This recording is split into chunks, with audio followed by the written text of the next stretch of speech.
Degree অঙ্কন করার ক্ষেত্রে আমাদেরকে অবশ্যই 90 ডিগ্রির প্রয়োজন। তো 90 ডিগ্রি কীভাবে আঁকতে হয় এটা একটু অ্যাট ফার্স্ট দেখো। প্রথমে আমরা ইচ্ছা মতো একটা রেখা নেব আর কি, যেটাকে আমরা রশ্মি বলি। ইচ্ছা মতো একটা রেখা নিলাম, এভাবে কম্পাসের সাহায্যে এভাবে কম্পাসটা এভাবে ধরে আমরা কম্পাসটাকে রেডি করব। হ্যাঁ, রেডি করে আমরা ইচ্ছা মতো এখানে একটা কোণ অঙ্কন করব। ইচ্ছা মতো যে যার মতো নিতে পারে, এত বড় না এত ছোটো না, এখানে একটা 90 ডিগ্রি কোণ অঙ্কন করব। খেয়াল করে কীভাবে করতেছে।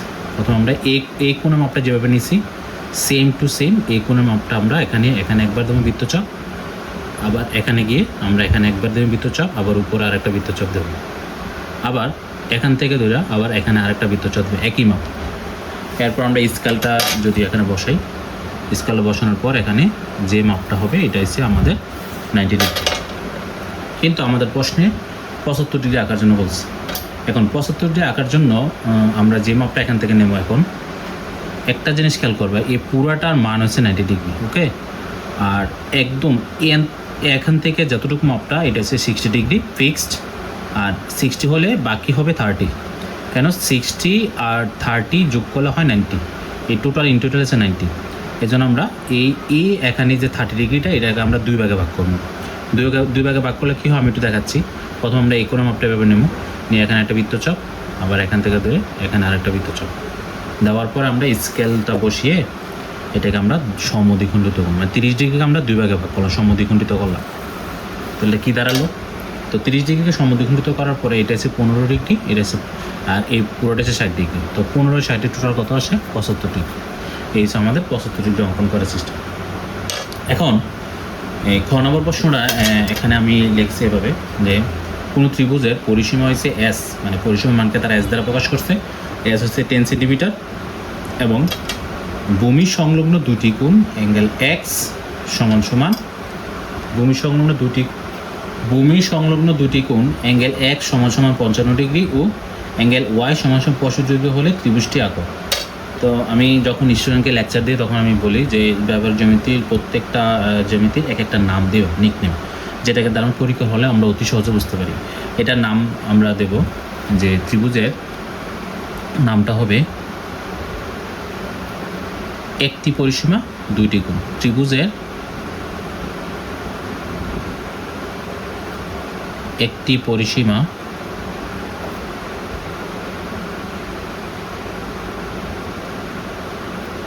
ও দুইটি কোণ। কোনো অঙ্কে যদি এরকম একটা পরিসীমা থাকে এবং দুইটা কোণ থাকে তাহলে বুঝতে হবে এই ব্যবহারিক জ্যামিতিটা এটা আসছে।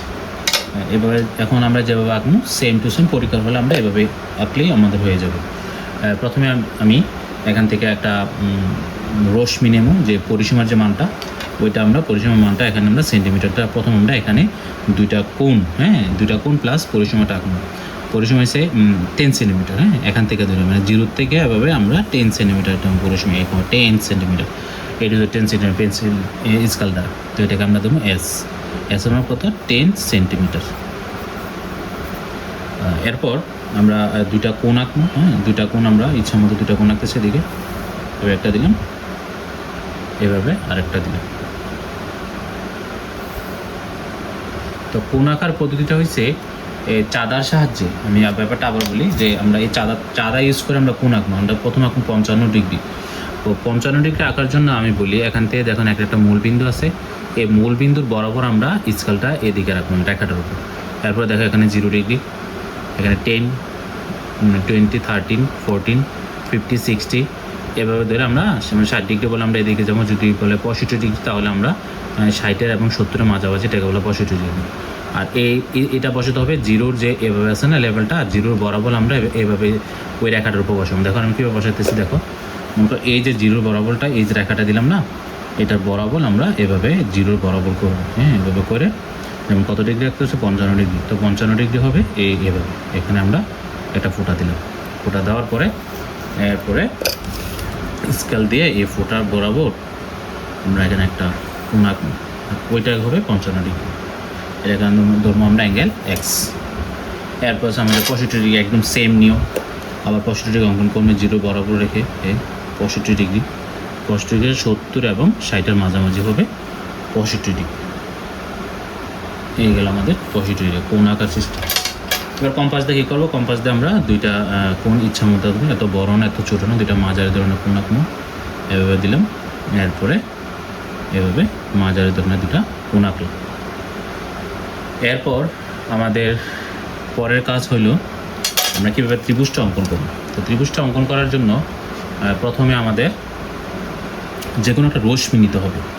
তো ইচ্ছা মতো আমরা যে কোনো একটা রশ্মি নেব, একটু খেয়াল করো, যে কোনো আমরা রশ্মি নিই যেন এটা পরিসীমার চেয়ে একটু বড়ো হয়, যে কোনো একটা ইচ্ছা মতো একটা রশ্মি নিলাম।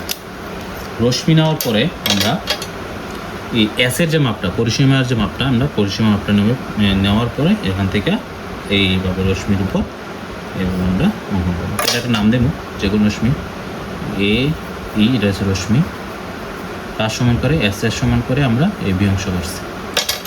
তো এবার একটা কোণের মাপ নেব আমরা। কোণের মাপটা হচ্ছে এভাবে, যে মাপটা নিয়েছিলাম আমরা এভাবে নেওয়ার পর কোণের মাপটা নিয়ে আমরা এই দিকে অঙ্কন করে নিতে এই দিকে।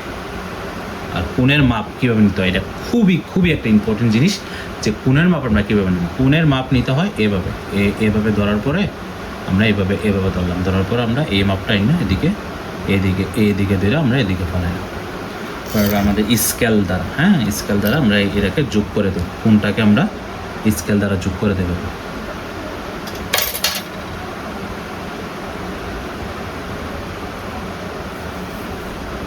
ওকে, এটা আমরা যোগ করে দিলাম। তো এটাকে আমরা নাম দেবো এফ পর্যন্ত বলতে পারি। এবার বি বিন্দুতে ওই যে আমাদের অ্যাঙ্গেল ওয়াই ছিল, অ্যাঙ্গেল ওয়াই যে ছিল, এই ওয়াইয়ের মাপটা আমরা এখন আমরা ওয়াইয়ের মাপটা নেব। ওয়াইয়ের মাপ আমরা এভাবে এখানে ধরার পর না বি বিন্দুতে, আমাদের যে বি বিন্দুটা আছে আমরা বি বিন্দুতে ধরে এভাবে ফেলে। আবার কোণের মাপ অবশ্যই এভাবে কোণের মাপটা নেব। দেখো এই কোণের মাপ নিলাম। এর অনেক সময় এভাবে ছোটো বড়ো হবে, কোণের মাপ যত রকম ছোট হয়, তো আমরা এভাবে এখানে বি বিন্দুতে এটা ফালানোর পরে এখন আমরা এটাকে আগের মতো এর যে মাপটা আছে না ওইটার মতো সেম এখান থেকে আমরা যোগ করে দেবো। এখন এটার নাম দিয়ে নিলাম আমরা জি বিন্দুতে, মানে জি বিন্দুতে বর্ধিত হয়েছে। কারণ পরের কাজ কি, পরের কাজ হচ্ছে আমরা এই যে দুইটা কোণ পাইলাম, প্রথমে আমরা এই কোণটাকে সমদ্বিখণ্ডিত করব। এরকম আপনি এখানে একটা বৃত্তচাপ, এখানে একটা বৃত্তচাপ সমদ্বিখণ্ডিত, স্কেলটা বসায় আমরা এই কোণটা যোগ করে দিতে হবে, সমদ্বিখণ্ডিত করব, সমদ্বিখণ্ডিত। আবার এই কোণের মাপটা আমরা আবার নিলাম সমদ্বিখণ্ডিত, এইভাবে সমদ্বিখণ্ডিত করার পরে এইটাও এভাবে যোগ করে দিই মাঝামাঝি। এখন এটাকে দিলাম আমরা এম, এটা দিলাম আমরা এন, তারা পরস্পর উবিন্দুতে ছেদ করে। লাস্ট যে স্টেপটা হবে, লাস্ট স্টেপটা হচ্ছে যে তারা পরস্পর যে উবিন্দুতে ছেদ করছে, ওই উবিন্দুর উপর আমরা এই কোণের মাপটা আমরা পুরাটা কোণের মাপ আমরা এখান থেকে ধরে মূল বিন্দুতে ধরে আমরা এভাবে এতটুকু আঁকবো। এরপর আমরা অর্ধেকের মাপটা নেব, ওই যে সমদ্বিখণ্ডিত করলাম না, এই অর্ধেকের মাপটা আমরা এখান থেকে এভাবে ধরার পরে এইভাবে আমরা এখানে যোগ করবো।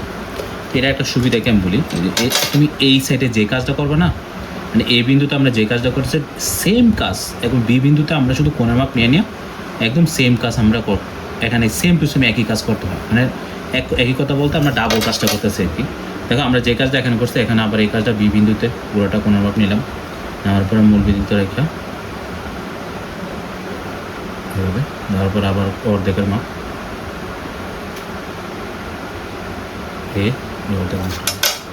এখন আবার যোগ করবো।